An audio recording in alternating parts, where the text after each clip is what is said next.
ఎవరైనా కూడా భార్యగా ఉన్న వాళ్ళు వేరే వాళ్ళతో అంటగడతారా? అంటగడితే వాళ్ళతో పోతారని తెలీదా? అయిన తర్వాత ఏం సోపు కావాలి నీకు?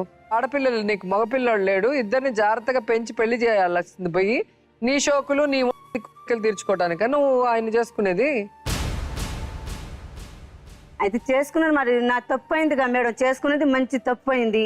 ఎందుకు చేసుకున్నా కదా, చేసుకోవడమే పెద్ద తప్పు. అదే నేను చెప్తున్నా కదా మేడం, తప్పుకి ఆయన పిల్లలు అనుభవిస్తున్నారు. అదే నేను చెప్తాను కదా, నా తప్పు అయింది, ఈయనకు చేసుకుంటామే నా తప్పు అయింది.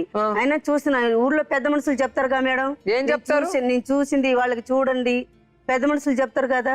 నువ్వు నీ కూతురు పెళ్లి చేసిన తర్వాత ఇంకోటిని చూసుకున్నావంటే నువ్వు ఏమాత్రం చూస్తావు, నీ క్యారెక్టర్ ఏంటో అర్థమవుతుంది అంటున్నా.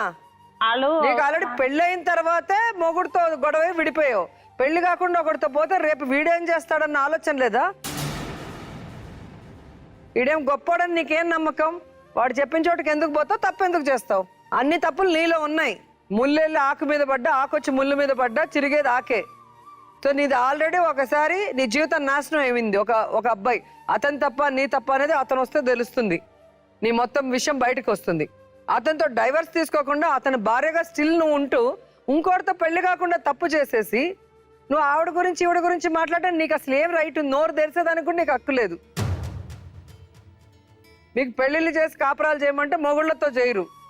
ఎవడు మొగుడు దొరుకుతాడా వాళ్ళ కాపురం ముంచుదామా అనేది మీకు పని.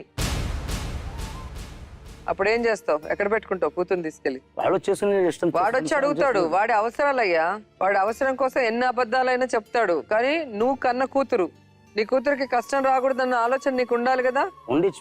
పెళ్ళైన వాడికి ఇస్తే ఏ రోజు ఆ పెళ్ళం వచ్చి కూర్చున్న ఇంట్లో కోర్టు గాని పోలీస్ స్టేషన్లు గాని మా లాంటి వాళ్ళందరూ పెళ్ళానికే సపోర్ట్ చేస్తాం, దానికి సపోర్ట్ చేయం. ఎందుకంటే భార్య విడాకులు ఇవ్వనంత వరకు ఇంకొకరికి భార్య స్థానం రాదు. అలాంటి అవసరం ఏమొచ్చింది? నీ కూతురు బాగానే ఉందిగా, ఆమెకేమి కాళ్ళు చేతులు ఏమి వంకర కాదుగా, ఎవరైనా చేసుకుంటారు కదా. అలాంటప్పుడు చూస్తూ చూస్తూ నూతిలోకి ఎందుకు తోసారు నీ కూతుర్ని? పెద్ద మనుషులు కూర్చొని చేశారు కదా మేడం. పెద్ద మనుషులు కాదు కదా కాపురం చేసేది. పెద్ద మనుషులు పెద్ద మనుషులు కాపురం చేస్తారా? నీ కూతురు కాపురం చేస్తుందా? వాడికి పెళ్లికి ముందు నువ్వు ఇచ్చి చేస్తుంటే ఎవరు మాట్లాడరు నీ కూతుర్ని ఇచ్చి చేసింటే. కానీ వాడికి పెళ్ళైన తర్వాత పిల్లలు ఉన్న తర్వాత ఎట్లా ఇచ్చి చేస్తావు? ఏదండి ఎందుకు ఆపాలి? నీకు అక్కర్లేదు, నీకు బుద్ధి లేదు. నువ్వు గడ్డి తింటున్నావా, అన్నం తింటున్నావా? అన్నం తింటున్నావా, గడ్డి తింటున్నావా? ఎవరో వచ్చి ఆపనవసరం లేదు. నీ కూతురు పెళ్లి నువ్వు ఆపుకోవచ్చు, నీ చేతిలో ఉంది. రేపు నా కూతురు రోడ్డు మీద కుక్కలు చింపిన విస్తరలాగా ఉండకూడదు అనుకుంటే పెళ్ళైన వాడికి ఇవ్వకూడదని నీకు తెలియాలి. నీకు నీ పెళ్ళానికి తెలియలేదే, మరి ఎవరికి ఎట్లా తెలుస్తుంది? పెళ్లి అనేది ఆపినాను, పోలీసులకు కేసు పెట్టినా, నేను సార్లు చేయొద్దని చెప్పినారు. మొదట ఎవరు పెళ్లి చేసుకుంటారో వాళ్లే పెళ్ళాం. పిల్లలు కాకపోతే దేనికి మీరు వేరే వాళ్ళ కొంపలు ముంచుకునేదానిక? కొంపలు ముంచుకో మరి దేనికన్నా కూతుర్ని, ముగ్గురు కూతుర్ని కన్నందు కదా నేను మంచిదానికి చేశాను. ఏం మంచి చేస్తావు? ఇద్దరు చేసుకో తింటాం. ఎవరికి మంచి చేస్తావు? ఇద్దరు చేసుకో. ఎవరికి మంచి చేద్దామని చేస్తావు నీ కూతుర్ని? ఇద్దరికి మంచి చేద్దామని ముగ్గురికి. నీకేం అవసరం? నాకేం అవసరం? నీకేం అవసరం? మొగుడు పిల్లలు అన్నాక కొట్టుకుంటారు, తిట్టుకుంటారు, అలుక్కుంటారు, మళ్ళీ కలుస్తారు. ఏ నీ మొగుడు నీ పిల్లం ఎప్పుడు కొట్టుకోలేదా? ఇద్దరు ఎప్పుడు కొట్టుకోకుండా ఎప్పుడు ఆడుకుంటున్నారా? మరి పళ్ళు రాళ్ళు కొట్టేస్తారు బూతులు మాట్లాడమంటే.